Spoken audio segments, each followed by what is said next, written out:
Alright folks, it's Doc Fire and I'm back for video number 2 of the new Tippman Omega Series Airsoft rifle. And I have it gassed up.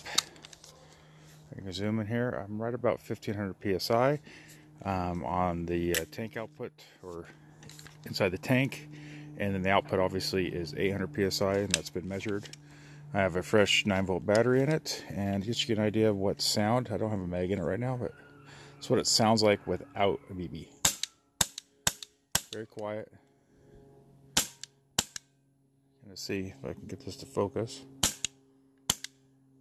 And so it's on. If you go down here, there's a green light. Green light, you know you're in semi. Red, you know you're in full auto. This one, it comes factory set for US versions. At least this one was set at 25 rounds per second, which is the highest rate of fire that it has. Then it goes down. If it's yellow, that'd be 20 rounds per second, and if it's green, I think it's 15 rounds a second, or 10 rounds a second. So you can change that. If I turn it all the way off, hold this on, I think that's a no. Go for that's 25. And I think I'll save, bring it over here. Now I got to go all the way off. On, it blinks, and then if green should be 10, so I bring it back, this will be 10. Okay, so if I go all the way off, back on, green blinks, there's yellow, that's 20. So I'm going to go back to, there we go, all the way off.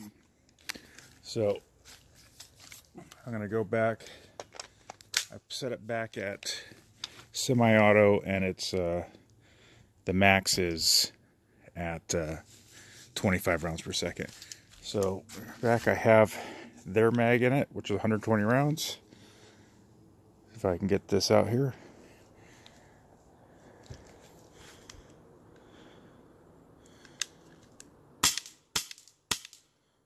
All right. You can see I'm going to pull it back so you can hear it a little bit closer to the. Okay, so it's got a little bit more of a pop sound when it's shooting an actual BB.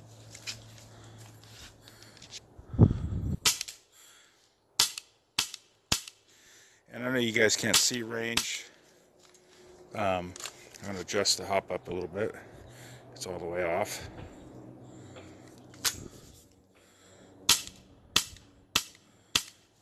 A little bit more hop.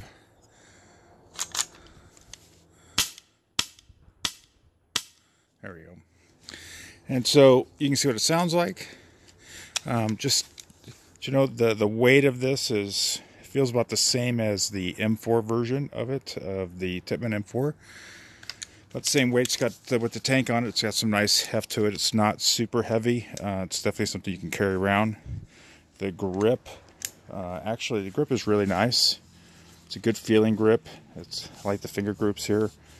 They feel really good. The magazine's nice and solid, doesn't rattle around. Not much rattling. So yeah, let's see what full auto looks like. Bring this back over here. And this is full auto. I think I'm out. I think I went through all of my BBs. Oh, maybe not. There it goes. It's a little bit of a feeding issue there, but nothing. It's probably just the magazine needs to be used. But outside of that, it's got a good sound. And I think I'm out there.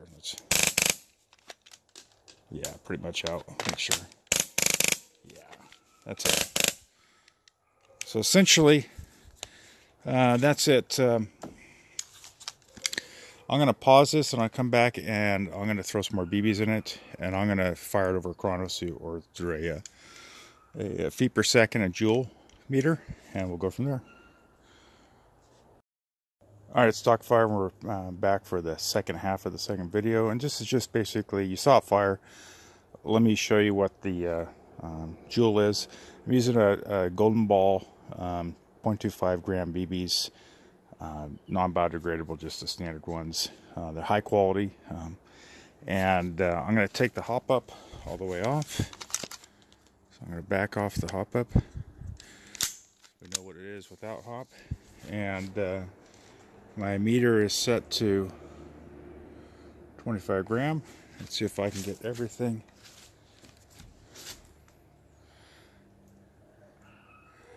Trying to get everything where we can line up. All right, that should be good.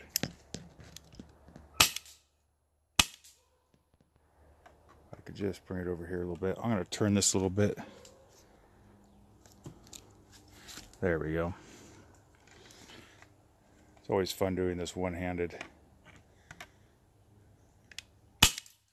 Okay, 341 feet per second, 1.35 joule, 1.33 joule, 344, 338, 340, 339, 338, 336, 332, 339. So we're right in that 1.3. Now, when I did get this guy, I did obviously go out and gas it up and shoot it, and I initially chronoed with these same BBs, and it was about 311 from the factory. So it was actually lower, but I think maybe they set it that low because it's a CQB version, and maybe they figure people are going to be utilizing it in those type of environments and indoor fields, so maybe they set it for that. It is not easy adjusting the feet per second on this. They intentionally do that. They make it very difficult. You have to take this whole back block off. There's two screws, one up here, one down here. So you just got to take the grip off. You got to take the upper receiver, slide it off, and then this pulls off, and there's an adjustment on the inside. You can't get to it without Phillips has a screwdriver, Allen has a screwdriver.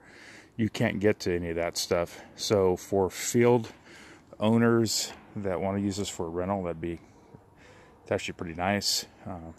And for people that run events, these are pretty difficult. You got to take it apart to adjust it, but once adjusted, it's pretty consistent. So you probably would want to go and adjust it with the hop off, and then with really high quality 2 gram BBs, 2.0, or say 0.2 gram, 20 gram BBs, whatever I'm trying to say. And then set the regulator, and that's pretty much where you should go. Or if you're using a consistent BB, if you have a field BBs or something like that, you may want to try those. Whatever you're using, I would set it at home and then rock it in the field. All right, we'll come back with taking it apart video next.